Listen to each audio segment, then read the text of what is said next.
നമസ്കാരം. Dhanus P S C ടിപ്സിലേക്ക് ഏവർക്കും സ്വാഗതം. Question paper code 41/2023 questions civil excise officer, woman civil excise officer തസ്തിക +2 ലെവൽ മെയിൻ എക്സാമിനേഷൻ്റെ ഫൈനൽ ആൻസർ കീയാണ് നമ്മളിവിടെ ചെക്ക് ചെയ്ത് പോകുന്നത്. അതിൻ്റെ ക്വസ്റ്റ്യനും ആൻസേഴ്സ് നമുക്കിവിടെ നോക്കാം. അപ്പോൾ അതിന് മുന്നൊരു മെസ്സേജ് ഉണ്ടായിരുന്നു, ഡിഗ്രി ലെവൽ എക്സാമുകൾക്ക് മലയാളത്തിലും അല്ലെങ്കിൽ ഇംഗ്ലീഷിലും ചോദ്യങ്ങൾ ഉണ്ടാകുമോ എന്ന്. ഇംഗ്ലീഷിലും മലയാളത്തിലും ചോദ്യങ്ങളുണ്ട്. നമ്മൾക്ക് ഏതാണോ വായിച്ചാൽ മനസ്സിലാവുക, വേഗത്തിൽ മനസ്സിലാക്കി എടുക്കാൻ പറ്റുക, അത് നമുക്ക് സ്വീകരിക്കാവുന്നതാണ്.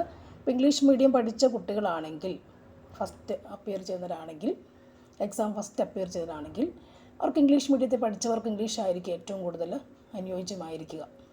പിന്നെ അപേക്ഷയിൽ നമ്മൾ കൊടുക്കുന്ന അല്ലെങ്കിൽ കൺഫർമേഷൻ കൊടുക്കുമ്പോൾ നിങ്ങൾക്ക് മലയാളത്തിലാണോ വേണ്ടത് എന്ന് ചോദിക്കും. മലയാളം നമുക്ക് കൊടുക്കാം. നമ്മുടെ മദർ ടങ് അല്ലേ, ഇംഗ്ലീഷ് മലയാളം ചോദ്യപേപ്പറുണ്ട്, ഇംഗ്ലീഷ് തമിഴ് ചോദ്യപേപ്പറുണ്ട്, ഇംഗ്ലീഷ് കന്നഡ ചോദ്യപേപ്പറുണ്ട് അല്ലേ. അപ്പോൾ നമുക്ക് മലയാളം തന്നെ കൊടുക്കാം. ഓക്കെ, അദ്ദേഹം ഇത് കാണുന്നുണ്ടെങ്കിൽ മനസ്സിലാക്കട്ടെ. അപ്പോൾ വന്ന മെസ്സേജുകൾക്കുള്ള ഉത്തരമാണത്. ഓക്കെ, എന്തായാലും ഇംഗ്ലീഷും മലയാളവും നമ്മുടെ റാങ്ക് ഫയൽസ് ഒക്കെ തന്നെ നമുക്കും ഇംഗ്ലീഷിലും മലയാളത്തിലും ഉള്ളവയുണ്ട് അല്ലേ. മലയാളം നമ്മൾ കൂടുതലും പഠിക്കും. LDC പ്രിപ്പയർ ചെയ്യുമ്പോൾ മലയാളത്തിലാണ് നമ്മൾ എഴുതേണ്ടത്. മലയാളം ആൻസേഴ്സാണ് കൊടുക്കുക എപ്പോഴും. അതിൽ മലയാളമേ ക്വസ്റ്റ്യൻസ് ഉള്ളൂ. അപ്പോൾ മലയാളം പഠിക്കുമ്പോൾ ഇംഗ്ലീഷ് തർജ്ജിമ ചെയ്യാനും കൂടി നമ്മൾ അറിഞ്ഞിരിക്കണം. അപ്പോൾ രണ്ടും ഒന്ന് ഏകദേശം വായിച്ച് നോക്കേണ്ടതുണ്ട്. അപ്പോൾ നോക്കാം. ഒന്നാമത്തെ ക്വസ്റ്റ്യൻ എന്ന് പറയുന്നത്, താഴെ കൊടുത്തിരിക്കുന്നവയിൽ ചരിത്രപരമായി തെറ്റായ പ്രസ്താവന ഏതാണ്? ഇവിടുത്തെ ആൻസർ ഓപ്ഷൻ ബി ആണ്. ഓക്കെ, ഒരു മിനിറ്റ്.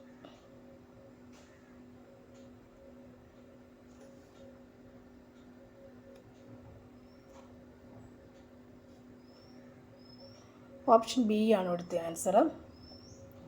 ഇതിൽ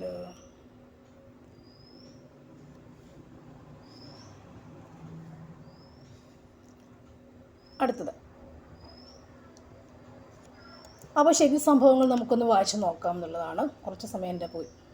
ഒന്നാമത്തേത്, ഇംഗ്ലണ്ടിലെ മഹത്തായ വിപ്ലവം നടന്നത് 1688 ഇംഗ്ലണ്ടിലെ മഹത്തായ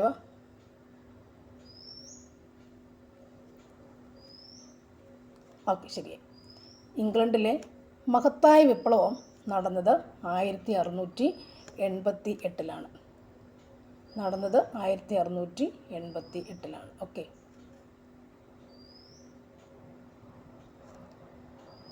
ഓപ്ഷൻ ബി ആണ് നമ്മുടെ ആൻസറായിട്ട് വന്നിട്ടുള്ളത് അല്ലേ. ഇനി അടുത്ത ശരി പ്രസ്താവന, 1592 കൊളംബസ് അമേരിക്കയിൽ എത്തിച്ചേർന്നു. റഷ്യൻ വിപ്ലവം നടന്നത് 1917. ഈ മൂന്ന് പ്രസ്താവനകളും ഈ മൂന്ന് കാര്യങ്ങളും നമുക്ക് ഡിഗ്രി പ്രിലിംസിൽ എന്ന് പറയുമ്പോൾ അതിൻ്റെ വേൾഡ് ഹിസ്റ്ററിയിൽ പെടുന്ന കാര്യങ്ങളാണ്. ഓക്കെ, ഡിഗ്രി പ്രിലിംസ് പറയുമ്പോൾ വേൾഡ് ഹിസ്റ്ററിക്കകത്ത് പെടുന്ന കാര്യങ്ങളല്ലേ ഈ മൂന്നെണ്ണം. ഇംഗ്ലണ്ടിലെ മഹത്തായ വിപ്ലവം നടന്നത് എവിടെയാണ്? 1688 ഒരെണ്ണം. അടുത്തത് 1492 കൊളംബസ് അമേരിക്ക എത്തിച്ചേർന്നു. ഓക്കെ അല്ലേ. അടുത്തത് റഷ്യൻ വിപ്ലവം 1917 നടക്കുന്നത്. ഈ മൂന്ന് ഫാക്റ്റുകളും വേൾഡ് ഹിസ്റ്ററിയിൽ പെടുന്ന കാര്യങ്ങളാണ്. അത് നമ്മൾ പ്രിലിംസ് എഴുതുന്നവർക്കും അനുയോജ്യമായ കാര്യങ്ങളാണ്. ഇവിടുത്തെ ആൻസർ ഓപ്ഷൻ ബി ആണ്. ഓക്കെ, തെറ്റായ പ്രസ്താവനയാണ് അല്ലേ ചോദിച്ചേക്കുന്നത്.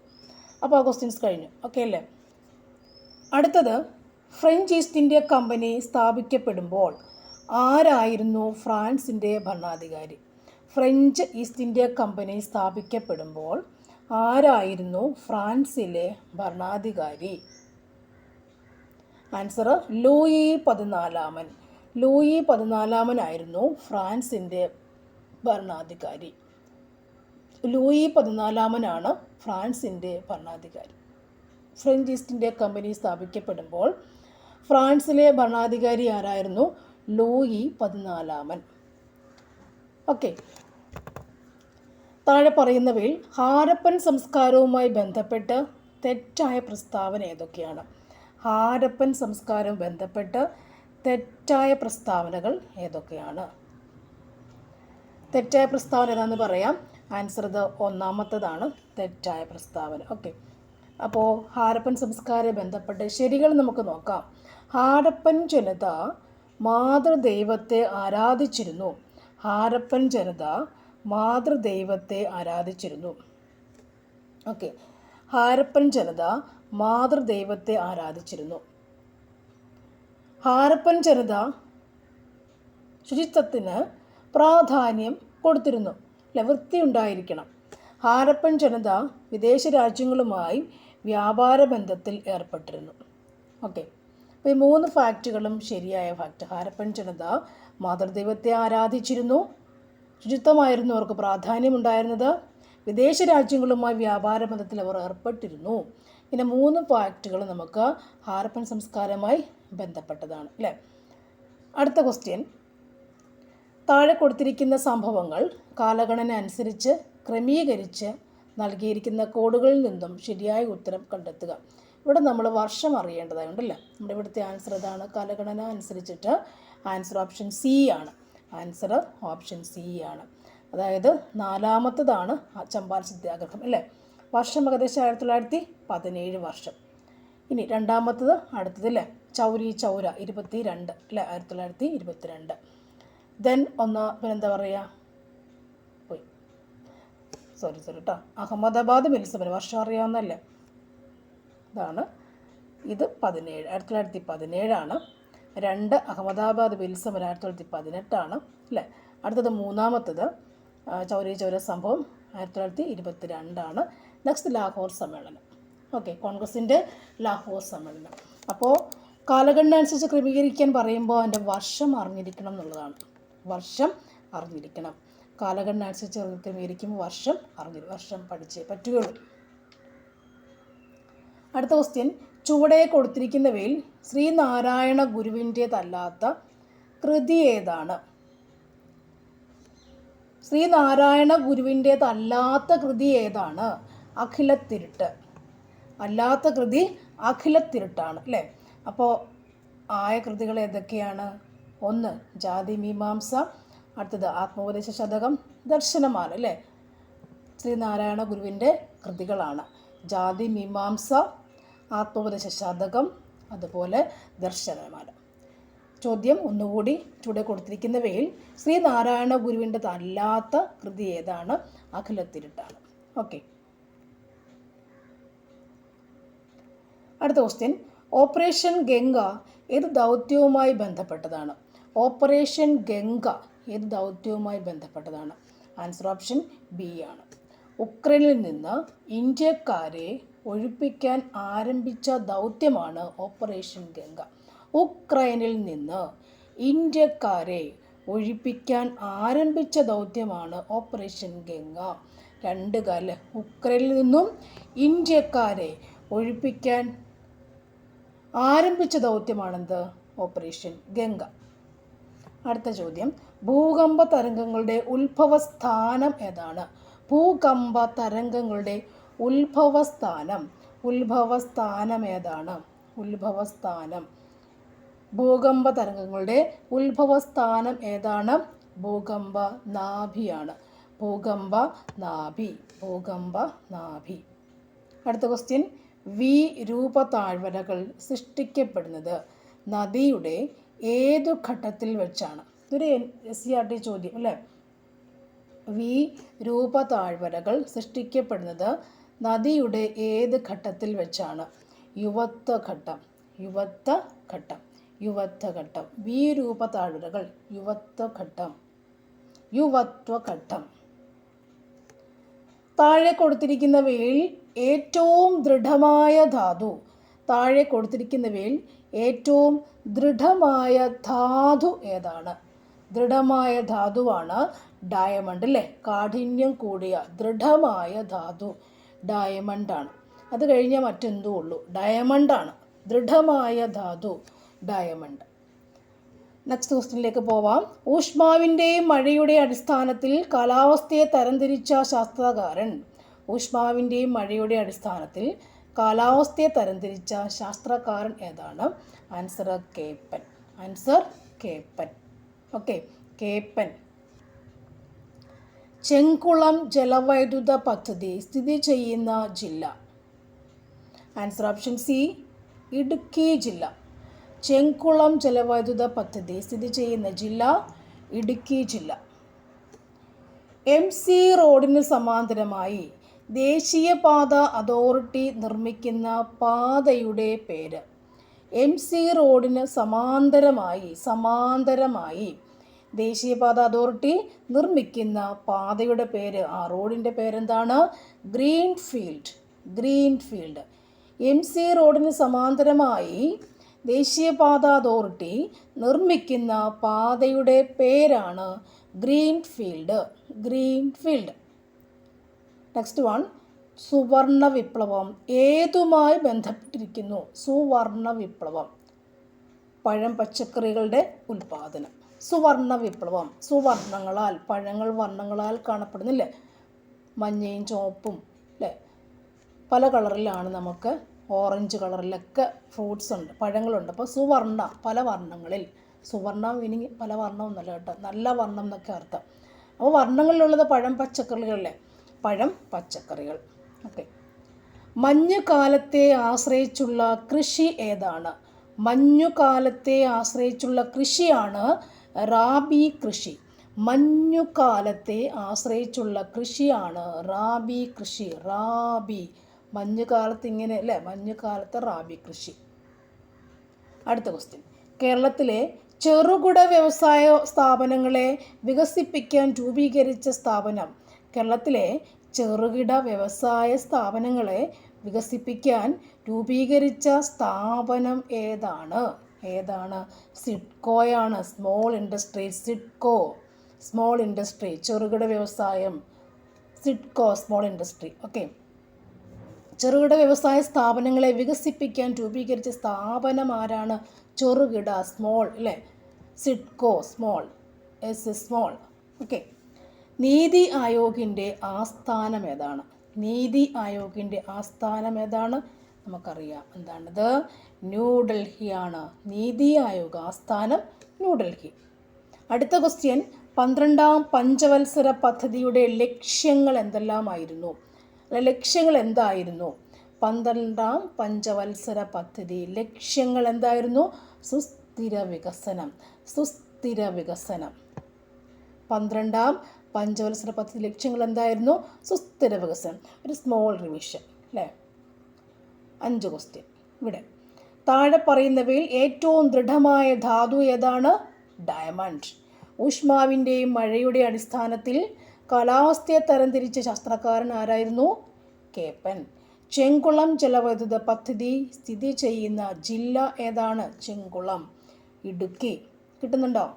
MC റോഡിന് സമാന്തരമായി ദേശീയപാത അതോറിറ്റി നിർമ്മിക്കുന്ന പാതയുടെ പേര് ഗ്രീൻഫീൽഡ്. സുവർണ വിപ്ലവം എന്ത് ബന്ധപ്പെട്ടിരിക്കുന്നു? പഴം പച്ചക്കറി ഉൽപാദനം. മഞ്ഞുകാലത്തെ ആശ്രയിച്ചുള്ള കൃഷി റാബി കൃഷി. കിട്ടിയില്ലേ? കേരളത്തിലെ ചെറുകിട വ്യവസായങ്ങളെ സിഡ്കോ. നീതി ആയോഗിൻ്റെ ആസ്ഥാനം ന്യൂഡൽഹി.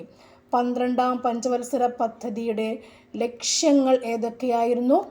സുസ്ഥിര വികസനം, മുഴുവൻ ഗ്രാമങ്ങളെയും വൈദ്യുതീകരിക്കുക, വിദ്യാലയങ്ങളിലെ ലിംഗ അസമത്വം കുറയ്ക്കുക. ഇവയെല്ലാം ആണ് ആൻസർ. ഓക്കെ, ഇവയെല്ലാം ആണ് ആൻസർ. 12ാം പഞ്ചവത്സര പദ്ധതിക്ക് സുസ്ഥിര വികസനം മാത്രമായിരുന്നില്ല, പകരം എന്തൊക്കെ ഉണ്ടായിരുന്നു?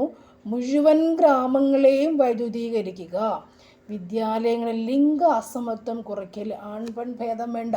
നമ്മുടെ യൂണിഫോമുകളൊക്കെ പെൺപിള്ളേർക്കും കോട്ടൊക്കെ വന്നില്ലേ, ഷർട്ടും പാൻറ്റും ഒക്കെ വന്നിട്ടില്ലേ? ഷർട്ടും പാൻറ്റ്, പ്ലസ് ടുക്കാർക്ക് ഷർട്ടും പാൻറ്റും ഇടുന്നുണ്ട് ഇപ്പോൾ അല്ലേ. എൻ്റെ മുണ്ടയ്ക്ക് ഒരു കോട്ട് ഇടുന്നു എന്നുള്ള വ്യത്യാസമേ ഉള്ളൂ പെൺകുട്ടികൾ. അപ്പോൾ ലിംഗ അസമത്വം കുറയ്ക്കാൻ കാണിച്ചു വെച്ചൊക്കെ ഒരു മാർഗ്ഗം അതാണ് അല്ലേ. നിർത്തി മാറുമോ? ഇല്ല. വിദ്യാലയങ്ങളിൽ ലിംഗ അസമത്വം കുറയ്ക്കുക. ഓക്കെ, അപ്പോൾ ഇവയെല്ലാം എന്നുള്ളതാണ്. ഓപ്ഷൻ ഡി ആണ് 17ാമത്തിൻ്റെ ആൻസർ കേട്ടോ. അടുത്ത ക്വസ്റ്റ്യൻ പോകാം. ലോക പയറുവർഗ ദിനം. ലോക പയറുവർഗ ദിനം. പയറുവർഗം 10ാം തീയതിയാണ്, ഫെബ്രുവരി 10 അല്ലേ. ഇത് മാർച്ച് 10 പോകുന്നു അല്ലേ, ഫെബ്രുവരി കഴിഞ്ഞു. ഫെബ്രുവരി 10 കേട്ടോ. പയറ് പറിക്കാൻ ഫെബ്രുവരി പോവാം. ഇന്ത്യൻ ഭരണഘടനയിലെ റിപ്പബ്ലിക് എന്ന ആശയം കടമെടുത്തിരിക്കുന്നത് ഏത് രാജ്യത്തിൻ്റെ ഭരണഘടനയിൽ നിന്നാണ്? റിപ്പബ്ലിക് എന്ന ആശയം കടമെടുത്തിരിക്കുന്നത് എങ്ങോട്ട് നിന്നാണ് അല്ലേ? എവിടുന്നാണത്? ഫ്രഞ്ചാണ്. റിപ്പബ്ലിക് എന്ന ആശയം ഇവിടുന്ന് എടുത്തത്. ഫ്രഞ്ചുകാരും നമ്മൾ കടം വാങ്ങിച്ച് നോക്കിയില്ലേ, അതിൻ്റെ നല്ല കാര്യങ്ങളൊക്കെ നമ്മളിങ്ങോട്ട് സംശീകരിച്ചു അല്ലേ. ഫ്രഞ്ചുകാരിൽ നിന്നാണ് നമ്മളിത് കടമെടുത്തേക്കുന്നത്. റിപ്പബ്ലിക് എന്ന പദം, റിപ്പബ്ലിക് എന്ന ആശയം ഫ്രഞ്ചുകാരിൽ നിന്നാണ് വന്നേക്കുന്നത്. ഫ്രഞ്ചുകാരിൽ നിന്ന് വന്നു. ഓക്കെ. ഭരണഘടനാ നിർമ്മാണ സഭയിൽ ലക്ഷ്യപ്രമേയം അവതരിപ്പിച്ചത് ആരാണ്? ഭരണഘടനാ നിർമ്മാണ സഭയിൽ ലക്ഷ്യപ്രമേയം അവതരിപ്പിച്ചത് ആരാണ്? ലക്ഷ്യപ്രമേയം ആര് മാത്രമേ അവതരിപ്പിക്കുകയുള്ളൂ? ജവഹർലാൽ നെഹ്റുവാണ് പ്രമേയം അവതരിപ്പിച്ചത്. ലക്ഷ്യപ്രമേയം അല്ലേ, ലക്ഷ്യമുണ്ട് നമ്മളോടൊക്കെ പറഞ്ഞു തന്ന ആരാണ്? ജവഹർലാൽ നെഹ്റുവാണ്. ആ സഭയിൽ ലക്ഷ്യപ്രമേയം ഇല്ലേ, ഭരണഘടന നിർമ്മാണ സഭ ഭരണഘടന നിർമ്മിക്കുന്ന സമയത്തില്ലേ, ആ സമയത്ത് ലക്ഷ്യപ്രമേയം, നമ്മുടെ പ്രമേയം എന്താണ്, നമ്മുടെ ലക്ഷ്യം എന്താണ്, നമ്മുടെ പ്രമേയം എന്തെന്ന് ലക്ഷ്യപ്രമേയം അവതരിപ്പിച്ചത് ആരാണ്? ജവഹർലാൽ നെഹ്റുവാണ്. ഓക്കെ, അദ്ദേഹത്തെ ഓർക്കാം അല്ലേ, തൊപ്പിയൊക്കെ വെച്ചിട്ട് ഓർക്കാൻ പറ്റും. ജവഹർലാൽ നെഹ്റു, ലക്ഷ്യപ്രമേയം. ഓക്കെ. മാൻഡമസ് എന്ന റിട്ടിൻ്റെ അർത്ഥം എന്താണ്? മാൻഡമസ് ഏതാണ്? കൽപ്പന പുറപ്പെടുവിക്കുക. മാൻഡമസ് കൽപ്പന പുറപ്പെടുവിക്കുക. ബാക്കി അതിൻ്റെ കൂടെ വരുന്ന ഹെബിയസ് കോർപ്പസും സെർച്യൂട്ടറിയും കോവാറൻറ്റും ഒക്കെ ഒന്ന് പഠിക്കണം. ശരീരം ഹാജരാക്കുക, ഹെബിയസ് കോർപ്പസ്. അടുത്തത്, മൗലിക ചുമതലകളെക്കുറിച്ച് പ്രതിപാദിക്കുന്ന ഭരണഘടനാ അനുച്ഛേദം ഏതാണ്? മൗലിക ചുമതലകളെക്കുറിച്ച് ആൻസർ 51A. മൗലിക ചുമതല, അത് കാണണം. മൗലിക ചുമതലകളെക്കുറിച്ച് 51A. കേന്ദ്ര എക്സിക്യൂട്ടീവിൽ പെടാത്തത് ഏതാണ്? കേന്ദ്രത്തിൻ്റെ എക്സിക്യൂട്ടീവ് കാര്യങ്ങൾ അല്ലേ, ഭരണകാര്യങ്ങൾ പെടാത്തവരാരാണ്? അറ്റോർണി ജനറലാണ് അല്ലേ. പെടാത്തത് അറ്റോർണി ജനറൽ, AG ആണ്. ബാക്കി പ്രസിഡന്റ്, പ്രധാനമന്ത്രി, മന്ത്രിസഭയും ഒക്കെ എന്താണ്? കേന്ദ്ര എക്സിക്യൂട്ടീവിൽ അവർ അല്ലേ, അവരൊക്കെയാണ് എല്ലാം നമ്മുടെ കാര്യങ്ങൾ നിയന്ത്രിക്കുന്നത്. അറ്റോർണി ജനറൽ അവിടെ ഉണ്ട്, ഉപദേശങ്ങൾ കൊടുക്കാൻ വേണ്ടി അദ്ദേഹം ഇവിടെ ഇരിക്കുന്നത്. അപ്പോൾ ബാക്കി നിയന്ത്രിക്കുന്ന ആൾക്കാർ, എക്സിക്യൂട്ടീവ് വരുന്ന ആൾക്കാരൊക്കെയാണ് പ്രസിഡന്റ്, പ്രധാനമന്ത്രി, മന്ത്രിസഭ എന്നുള്ളത്. അടുത്തത്, സുപ്രീം കോടതി ചീഫ് ജസ്റ്റിസായ ആദ്യത്തെ മലയാളി. സുപ്രീം കോടതി അല്ലേ, ആൻസർ ജസ്റ്റിസ് KG ബാലകൃഷ്ണൻ. അറിയാവുന്ന ആൻസറാണ്. തുറമുഖം ഇന്ത്യൻ ഭരണഘടനയുടെ ഏത് ലിസ്റ്റിൽ വരുന്നു? തുറമുഖം ഏത് ലിസ്റ്റിൽ വരുന്നു? യൂണിയൻ ലിസ്റ്റിൽ വരുന്നു. തുറമുഖം യൂണിയൻ ലിസ്റ്റിൽ വരുന്നു. തുറമുഖം. അടുത്തത്, സുപ്രീം കോടതിക്ക് അധികാരം ലഭിച്ചിരിക്കുന്നത് എവിടെ നിന്നാണ് അല്ലേ? പരമോന്നത കോടതിയാണ് സുപ്രീം കോടതി. എന്നാൽ സുപ്രീം കോടതിക്ക് അധികാരങ്ങൾ, ഇതൊക്കെ ചെയ്യാനുള്ള അധികാരങ്ങൾ ഇവിടെ നിന്നാണ് ലഭിച്ചിട്ടുള്ളത്? എവിടെയാണ്? നമ്മുടെ ഭരണഘടന, ഇന്ത്യൻ ഭരണഘടനയിൽ നിന്നുമാണ് സുപ്രീം കോടതിക്ക് അധികാരം ലഭിച്ചിരിക്കുന്നത് അല്ലേ. ഭരണഘടന എഴുതി വെച്ചേക്കാണ് സുപ്രീം കോടതിക്ക് ചെയ്യാൻ പറ്റിയ കാര്യങ്ങൾ അല്ലേ. സുപ്രീം കോടതി പരമോന്നത നീതിപീഠമാണെന്ന് നമ്മൾക്കറിയാം. പക്ഷേ എങ്കിൽ അവർക്ക് ചെയ്യാനുള്ള അധികാരം ലഭിച്ചിരിക്കുന്ന ഇവിടെ നിന്നാണ്? നമ്മുടെ ഇന്ത്യൻ ഭരണഘടനയിൽ നിന്നുമാണ്. ഓക്കെ. കേരളത്തിലെ സർക്കാർ ജീവനക്കാർക്കും പെൻഷൻകാർക്കും സർക്കാർ ആരംഭിച്ച ആരോഗ്യ ഇൻഷുറൻസ് പദ്ധതി. സർക്കാർ ജീവനക്കാർക്കുണ്ട്, പെൻഷൻകാർക്കുമുണ്ട്. അവർക്ക് വേണ്ടിയുള്ള ആരോഗ്യ ഇൻഷുറൻസ് പദ്ധതി ഏതാണ്? ഏത് പദ്ധതിയാണ്? മെഡിസെപ്പ്. നെക്സ്റ്റ് വരുന്നത്, സ്പെക്ട്രം പദ്ധതി ഏതുമായി ബന്ധപ്പെട്ടിരിക്കുന്നു? സ്പെക്ട്രം ഓട്ടിസം ബാധിച്ച കുട്ടികളാണ്. ഓട്ടിസം ബാധിച്ച കുട്ടികൾ കേട്ടോ. കുറച്ചൊക്കെ ഇങ്ങനെ പ്രാസം ഒപ്പിച്ചൊക്കെ പഠിക്കുകയും കൂടെ വേണം. കുറേ പ്രാവശ്യം പറയുമ്പോൾ അതും കിട്ടിക്കോളും. നെക്സ്റ്റ്, പ്രയാസമുള്ള കാര്യങ്ങൾ, മനസ്സിലാക്കാൻ പ്രയാസമുള്ള കാര്യങ്ങൾ അങ്ങനെ പ്രാസം ഒപ്പിച്ച് പറഞ്ഞ് നടക്കുക. അതായത് അങ്ങോട്ട് നടക്കുമ്പോഴും ഇങ്ങോട്ട് നടക്കുമ്പോഴൊക്കെ മനസ്സിൽ പറഞ്ഞുകൊണ്ട് നടന്നാൽ ഓർക്കാൻ പറ്റും. കേരളത്തിലെ ആദ്യ വിദ്യാഭ്യാസ മന്ത്രി ആരാണ്? ആദ്യത്തേത് ജോസഫ് മുണ്ടശ്ശേരി ഏറ്റവും മുന്നിലത്തെ അല്ലേ, ഏറ്റവും മുന്നിൽ, ഫസ്റ്റ് വൺ. അടുത്തത്, നീതി ആയോഗിൻ്റെ ഇപ്പോഴത്തെ അധ്യക്ഷൻ ആരാണ്? ഇപ്പോഴത്തെ അധ്യക്ഷൻ ആര് തന്നെയാണ്? നരേന്ദ്ര മോദി. സംസ്ഥാന ദുരന്ത നിവാരണ അതോറിറ്റിയുടെ ചെയർമാൻ ആൻസർ മുഖ്യമന്ത്രിയാണ്. എപ്പോഴും അതുതന്നെയാണ്. സ്പെഷ്യൽ ക്വസ്റ്റ്യൻസ് ഇവരെപ്പോഴും ചോദിക്കുന്നുണ്ട്, ഇപ്പോഴും ചോദിക്കുന്നുണ്ട് ക്വസ്റ്റ്യൻസ്. നീതി ആയോഗിൻ്റെ ഇപ്പോഴത്തെ അധ്യക്ഷൻ നരേന്ദ്രമോദി, സംസ്ഥാന ദുരന്ത നിവാരണ അതോറിറ്റിയുടെ ചെയർമാൻ, മുഖ്യമന്ത്രി അല്ലേ. ഈ 23 ചോദിച്ച ചോദ്യങ്ങൾ തന്നെ 25-ലും ചോദിക്കും, അടുത്ത വർഷവും 26-ലും അല്ലേ. ഈ വർഷവും അത് ഉറപ്പായിട്ടും ചോദിക്കാൻ ചാൻസ് ഉണ്ട്. ഒരു പേപ്പറിൽ അല്ലെങ്കിൽ അടുത്ത പേപ്പറിൽ, ക്വസ്റ്റ്യൻ പേപ്പറിൽ അതുണ്ടായിരിക്കും. ഓക്കെ, അടുത്ത ക്വസ്റ്റ്യൻസ്. ചെറുകുടലിൻ്റെ ഏത് സവിശേഷത മൂലമാണ് ഭക്ഷണത്തിൻ്റെ ആഗിരണം പൂർണ്ണമായി നടപ്പാക്കുന്നത്? ഏതാണത്? വില്ലൈ. Answer villi.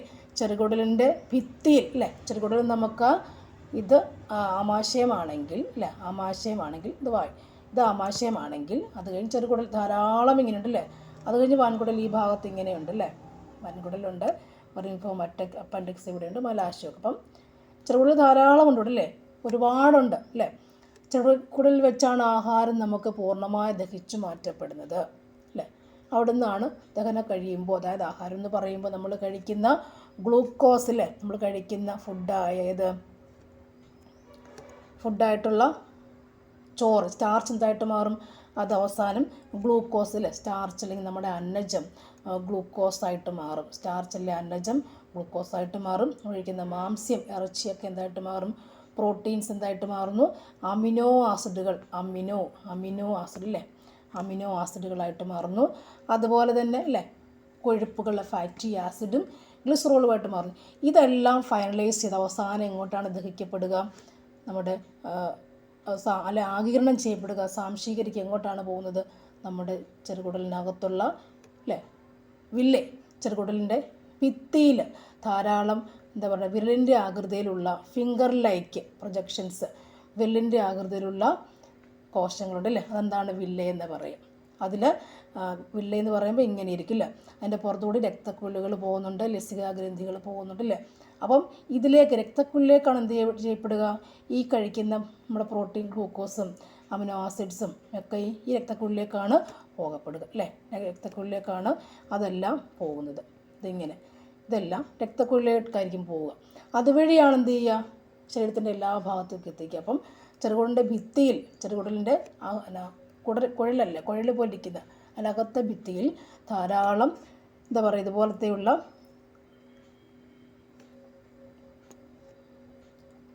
വെള്ളിൻ്റെ ആകൃതിയിലുള്ള ധാരാളം വില്ലകൾ കാണപ്പെടുന്നില്ല.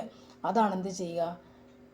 പൂർണ്ണമായിട്ട് അപ്പോൾ കുറേ അധികം അങ്ങ് വേഗം ആഗിരണം ചെയ്യാൻ പറ്റും, അബ്സോർബ് ചെയ്യാൻ പറ്റും, കുറേ അധികം ആഗിരണം ചെയ്യാൻ പറ്റും, കുറേ അധികം അബ്സോർബ് ചെയ്യാൻ പറ്റില്ല. കുറച്ചിലിപ്പോൾ കുറച്ചെല്ലാം ഉണ്ടാക്കുമ്പോൾ ചെറുകുടൽ കുറച്ചേ ഉണ്ടെങ്കിൽ പോലും അല്ലേ, എൻ്റെ ഭിത്തിയിൽ ധാരാളം വില്ലസ് ഉള്ളപ്പോൾ ആ ബ്ലഡിൽ കൂടി കുറേ അധികം കയറി നമ്മുടെ എല്ലാ കോശങ്ങളിലും ചെല്ലുന്നു. കഴിച്ച ആഹാരമെല്ലാം ഇത് ചെയ്യുന്നുണ്ട്, ആഗിരണം ചെയ്യപ്പെടുകയും ചെയ്യും.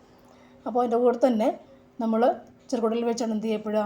ആഹാരം പൂർണ്ണമായും ആഗിരണം ചെയ്യപ്പെടുന്നത് ചെറുകുടലിൽ വെച്ചിട്ട് തന്നെയാണ്. അത് വില്ലെ ആണെന്ന് സഹായിക്കുന്നില്ല. മറ്റു പ്രത്യേകത എന്താ വില്ലയുടെ ഉള്ളത്? പ്രതല വിസ്തീർണം കൂട്ടുന്നു അല്ലേ. ആഗിരണത്തിൻ്റെ പ്രതല വിസ്തീർണം അല്ലേ, വീതി കൂട്ടുന്നതും വില്ലകൾ തന്നെയാണ്. ഓക്കെ, അപ്പോൾ ഏതൊക്കെ തരത്തിലാണ് എന്ന് പറഞ്ഞാൽ മനസ്സിലായല്ലോ. ഏതൊക്കെ തരത്തിലാണ്? കഴിക്കുന്ന അന്നജം, ചോറ് എന്താണ്? ഗ്ലൂക്കോസായിട്ട് മാറുന്നു. പിന്നെന്താണ് പറയുന്നത്? മാംസ്യം, പ്രോട്ടീൻ നമ്മുടെ അമിനോ ആസിഡ്സ് ആയിട്ട് മാറുന്നു. മറ്റത് കൊഴുപ്പുകൾ, എണ്ണയൊക്കെ ഫാറ്റി ആസിഡും ഗ്ലിസറോളുമായി മാറുന്നു. അങ്ങനെയാണത് ആഗിരണം ചെയ്യപ്പെടുക. ഓരോ കോശങ്ങളിലും അത് എത്തിച്ചേരുക എന്ന് പറയാൻ വണ്ടി പിടിച്ച് പോവുകയാണോ ചെയ്യുക? അല്ല, അവരെങ്ങോട്ടാണ് പോകുന്നത്? ബ്ലഡ് വഴിയാണ് ഇവരെല്ലാവരും പോവുക അല്ലേ, രക്തക്കുഴലുകൾ വഴിയാണ് പോവുക. അങ്ങനെ പറയുമ്പോൾ ഈ വില്ലയിൽ ഏത് രക്തക്കുഴലാണ് ഉള്ളത്? ലോമികകളായിരിക്കും ഇവിടെ ഇങ്ങനെ കാണപ്പെടുക അല്ലേ. ലോമിക മാറിയത് ആർട്ടറീസ് പോലെ, ധമനികൾ പോലെ ആവുന്നുണ്ട്. ലോമികകളാണ് വില്ലകളിങ്ങനെ വ്യാപിച്ച് കിടപ്പുണ്ടാവും. ഓക്കെ, അടുത്ത ക്വസ്റ്റ്യൻ. തലച്ചോറിൻ്റെ ഏത് ഭാഗമാണ് ശ്വസനം നിയന്ത്രിക്കുന്നത്? തലച്ചോറിൻ്റെ ഏത് ഭാഗമാണ് ശ്വസനം നിയന്ത്രിക്കുന്നത്? മെഡുല്ല ഒബ്ലോങ്ങേറ്റ അല്ലേ, തലച്ചോറെന്ന് പറയുമ്പോൾ അല്ലേ നമ്മുടെ തലച്ചോറിത്. ഓക്കെ, ഇതിൽ ഏറ്റവും പുറമേ കപാലമുണ്ട്, പിന്നെ സെറിബ്രമുണ്ട് അല്ലേ, നടുക്കൂടിന് വരെ സെറിബ്രമുണ്ട് അല്ലേ. പിന്നെ താഴെ സെറിബെല്ലമുണ്ട്, ഹൈപ്പോതലാമസ് ഉണ്ട്, തലാമസ് ഉണ്ട്, അതൊക്കെയുണ്ട്. താഴോട്ടൊരു സാധനം ഇങ്ങനെ അല്ലേ, അതാണ് നമ്മുടെ മെഡുല്ല ഒബ്ലോങ്ങേറ്റ. തലയുടെ താഴോട്ട് നമ്മുടെ നട്ടലിൻ്റെ ഭാഗം ഉണ്ടല്ലോ, താഴേക്ക് ഈ ഭാഗമാണ് മെഡുല്ല ഒബ്ലോങ്ങേറ്റ. അവിടെയാണ്. അപ്പോൾ തലച്ചോറിൻ്റെ ഭാഗം കൂടിയാണ് ഇല്ലേ, കഴുത്തിൻ്റെ അകത്തോട്ട് കയറിയിരിക്കുന്നത്, അകത്തോട്ട് കയറിയിലിരിക്കുന്നത്. അതെ, ഇവിടെ ഡിസ്ക് പോലെ സാധനങ്ങളൊക്കെ ഉണ്ട് ഇങ്ങനെ, വെർട്ടിബ്ര എന്നൊക്കെ പറയും. അപ്പോൾ ഇതിനകത്തോട്ട് കയറി അതിങ്ങനെ ഒരു ചാൻസ് ഇരിക്കുന്നത്, എൻ്റെ മണ്ടയ്ക്കാണ് ഇരിക്കുക ഈ സാധനം. അപ്പോൾ മിഡിലോ ഒബ്ലങ്കറ്റ് ഇവിടെ ഉണ്ട് കേട്ടോ, ഇവിടെ എൻ്റെ അകത്തോട്ട് കയറിയിരിക്കും ഇങ്ങനെ. ഓക്കെ, ഇത് സെറിബ്രം, ലാർജ് ഭാഗം സെറിബ്രം, ഏറ്റവും വലിയ ഭാഗം സെറിബ്രമാണ്. പിന്നെ ചെറുതൊന്ന് സെറിബെല്ലം ഉണ്ട്. പിന്നെന്താ ഉള്ളത്, ഹൈപ്പോതലാമസ് ഉണ്ട്, തലാമസ് ഉണ്ട്, അങ്ങനെ പല ഭാഗങ്ങളുമുണ്ട്. ഇവിടെ നമ്മുടെ എന്താണ് പറഞ്ഞത്, ശ്വസനം നിയന്ത്രിക്കുന്ന ആരാണ്, മെഡുല്ല അല്ലേ. എന്നാൽ സെറിബ്രത്തിൻ്റെ ആരാണ്, കാഴ്ച അല്ലേ, കേൾവി, ഓർമ്മ ഒക്കെ കൊണ്ടുപോകുന്ന ആരാണ്, ഈ സെറിബ്രമാണ്. സെറിബെല്ലം എന്താണ്, നമ്മുടെ ശരീരത്തിൻ്റെ തുലനനില അല്ലേ, നമ്മുടെ ബാലൻസ്, തുലനനില സഹായിക്കുന്നത് സെറിബെല്ലമാണ്. ഹൈപ്പോതലാമസോ ഇവിടെ വിശപ്പിനെയും ലൈംഗികാസക്തിയൊക്കെ കൺട്രോൾ ചെയ്യുന്ന ആരാണ്, ഹൈപ്പോതലാമസാണ്. വിശപ്പിനെയൊക്കെ, വിശപ്പിക്കുന്നെന്ന് പറയുന്നത് ഹൈപ്പോതലാമസ് ഫങ്ഷൻ ചെയ്യണം. അതുപോലെ മറ്റൊരു ഭാഗമുണ്ട് എല്ലാ ന്യൂറോണിൻ്റെ കാര്യങ്ങളും അല്ലേ. നമ്മൾ പറയും നമുക്ക് ബോഡിക്ക് എന്തൊക്കെ വേണം എന്നൊരു സാധനം ഒരു പിച്ചിയ അറിയുന്ന ആദ്യം ഹൈപ്പോതലാമസ്, അവിടെ നിന്ന് തൊട്ട് പോകും, അവിടെ നിന്നാണ് സെറിബെല്ലത്തിലേക്ക് പോകുക. അപ്പോൾ അങ്ങനെ സെറിബെല്ലം തുലനനിലയാണ്, ഹൈപ്പോതലാമസ് വിശപ്പിൻ്റെയും ലൈംഗിക ആസക്തിയുടെയും കേന്ദ്രങ്ങളാണ്.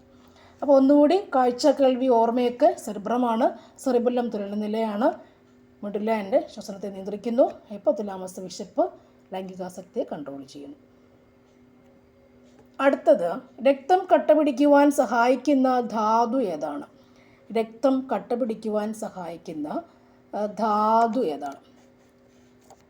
ആൻസർ കാൽസ്യം അല്ലേ. രക്തം കട്ടപിടിക്കാൻ സഹായിക്കുന്ന ധാതു കാൽസ്യമാണ്. കാൽസ്യം, അതിൻ്റെ വിറ്റമിൻ ഏതാണ്? വിറ്റമിൻ കെ ആണ് രക്തം കട്ടപിടിക്കാൻ സഹായിക്കുന്ന ധാതുക്കളില്ല. ഇവിടെ പ്രോത്രോംബിൻ എന്ന് പറയുന്ന മാംസ്യമില്ലേ, ഫൈബ്രിനോജൻ എന്ന് പറയുന്ന മാംസ്യവും പ്രോത്രോംബിനും ഒക്കെ ഈ രക്തം കട്ടപിടിക്കാൻ ആവശ്യമുള്ള ഘടകങ്ങളാണ്. ഫൈബ്രിനോജനാണ് പ്രോട്ടീൻ, ആൽബുമിൻ, ഗ്ലോബുലിൻ, ഫൈബ്രിനോജൻ എന്ന് 3 തരമില്ലേ, അതിൽ ഫൈബ്രിനോജനാണ് രക്തം കട്ടപിടിക്കാൻ സഹായിക്കുക. അപ്പോൾ അതിനെയൊക്കെ ആക്റ്റീവ് ആക്കണമെങ്കിൽ ആര് വേണം? ഈ കാൽസ്യം വേണം. കാൽസ്യം ആവശ്യമാണ്. കാൽസ്യം ഉണ്ടെങ്കിൽ അതൊക്കെ ആക്റ്റീവ് ആവുകയുള്ളൂ. അപ്പോൾ രക്തം കട്ടപിടിക്കാൻ സഹായിക്കുന്ന ധാതു ഏതാണ്? കാൽസ്യം. സന്ധികളിൽ യൂറിക് ആസിഡ് അടിയുന്നത് ഉണ്ടാകുന്ന രോഗം. യൂറിക് ആസിഡ് അല്ലേ, യൂറിക് ആസിഡും വേസ്റ്റാണ്. അടിയുന്നതിനുണ്ടാകുന്ന രോഗം, സന്ധികൾ എന്ന് പറയുമ്പോൾ നമ്മുടെ കൈമുട്ട്, കാൽമുട്ട് അല്ലേ, 2 എല്ലുകൾ ഇങ്ങനെ ജോയിൻ ചെയ്യുന്ന ആ ഭാഗം. ഇവിടെ എന്താ പറയുക, ശരിക്കും പറഞ്ഞാൽ സിനാപ്റ്റിക് നെർവും ക്ലവും അങ്ങനെയല്ലേ. ഇവിടെ കാൽസ്യം ഫോസ്ഫേറ്റൊക്കെ അടിയേണ്ട സ്ഥലമാണ്. ഇവിടെ ആര് വന്ന് കയറുന്നു? യൂറിക് ആസിഡ് വന്നിട്ടങ്ങ് അടിയുന്നു, ഈ ഭാഗത്ത് വന്ന് അടിയുന്നുണ്ട്. അപ്പോഴത്തേക്കിന് ഉണ്ടാകുന്ന അസുഖം എന്താണ്? അതിന് പറഞ്ഞ പേരാണ് ഗൗട്ട്. യൂറിക് ആസിഡ് ഗൗട്ട്, അങ്ങനെ പഠിച്ചത്, യൂറിക് ആസിഡ് ഗൗട്ട്. അടുത്ത ക്വസ്റ്റ്യൻ, ICDSൻ്റെ കൊണ്ടുപോകും. ICDS, സി കാണുമ്പോഴേ ചിൽഡ്രൻ ഓർക്കും അല്ലേ. ICDS, integrated child development scheme. Integrated child development scheme. Okay. ELISA test ഏത് രോഗനിർണയത്തിന് വേണ്ടിയാണ്? എലീസ എലിക്ക് വേണ്ടിയാണോ? അല്ല, പിന്നെ എയ്ഡ്സിന് വേണ്ടിയാണ്. എലീസ ടെസ്റ്റ് കൺഫോമേറ്ററി ടെസ്റ്റാണ് അല്ലേ, കൺഫേം ടെസ്റ്റാണ് എലീസ ടെസ്റ്റ് എയ്ഡ്സിന്. അടുത്തത്, പോൾ വോൾട്ട് താരം ചാടി വീഴുന്നത് ഒരു ഫോം ബെഡിലേക്കായതിനാൽ പരുക്കേൽക്കുന്നില്ല. ഇവിടെ പ്രയോജനപ്പെടുത്തിയിരിക്കുന്ന ന്യൂട്ടൻ്റെ നിയമം ഏതാണ്? ആൻസർ ഓപ്ഷൻ ബി, രണ്ടാം ചലന നിയമം. കണ്ണടയ്ക്കുള്ള കുറിപ്പിൽ നേത്രരോധത്തിന് എഴുതിയത് -2D എന്നാണ്. ഇതെന്തിനെയാണ് സൂചിപ്പിക്കുന്നത്? ഇത് ഏത് ലെൻസാണ്? ആൻസർ 50 cm ഫോക്കസ് തീരമുള്ള കോൺകേവ് ലെൻസാണ്. ഹീറ്റിംഗ് കോയിലുകൾ പലപ്പോഴും നിക്രോം ഉപയോഗിച്ചാണ് നിർമ്മിക്കുന്നത്. നിക്രോമിൻ്റെ താഴെ സൂചിപ്പിക്കുന്ന ഏതെല്ലാം മേന്മകളാണ് വൈദ്യുത താപന ഉപകരണങ്ങളിൽ പ്രയോജനപ്പെടുത്തിയിരിക്കുന്നത്? ആൻസർ ഇതെല്ലാമുണ്ട്. നിക്രോമിന് ഉയർന്ന റെസിസ്റ്റിവിറ്റി ഉണ്ട്, പ്രതിരോധിക്കാനുള്ള കഴിവുണ്ട്, ഉയർന്ന ദ്രവണാങ്കമുണ്ട്, ചുവന്ന് ചുട്ടുപഴുത്ത് ഓക്സീകരിക്കപ്പെടാതെ ദീർഘനേരം നിലനിൽക്കാനുള്ള കഴിവുമുണ്ട്. റെസിസ്റ്റിവിറ്റി അല്ലേ എന്ന് പറഞ്ഞു കഴിഞ്ഞാൽ പ്രതിരോധിക്കാനുള്ള ശക്തി, പ്രതിരോധം, ദ്രവണാങ്കം, ചുട്ടുപഴുത്ത് ഓക്സീകരിക്കപ്പെടുന്നില്ല, പിടിച്ചു നിൽക്കാനുള്ള കഴിവുമുണ്ട്. അടുത്തത്, 2022 നവംബറിൽ PSLV C-54 ഭ്രമണപഥത്തിൽ എത്തിച്ച ഉപഗ്രഹം താഴെ പറയുന്നവയിൽ ഏതാണ്? EO-06 പഴയതാണ് കേട്ടോ. താഴെ കൊടുത്തിരിക്കുന്നവയിൽ ലോഹങ്ങളുടെ വിഭാഗത്തിൽ പെടാത്തവ ഏതാണ്? ഇതാണ് ജർമേനിയം, സിലിക്കൺ, ബോറോൺ.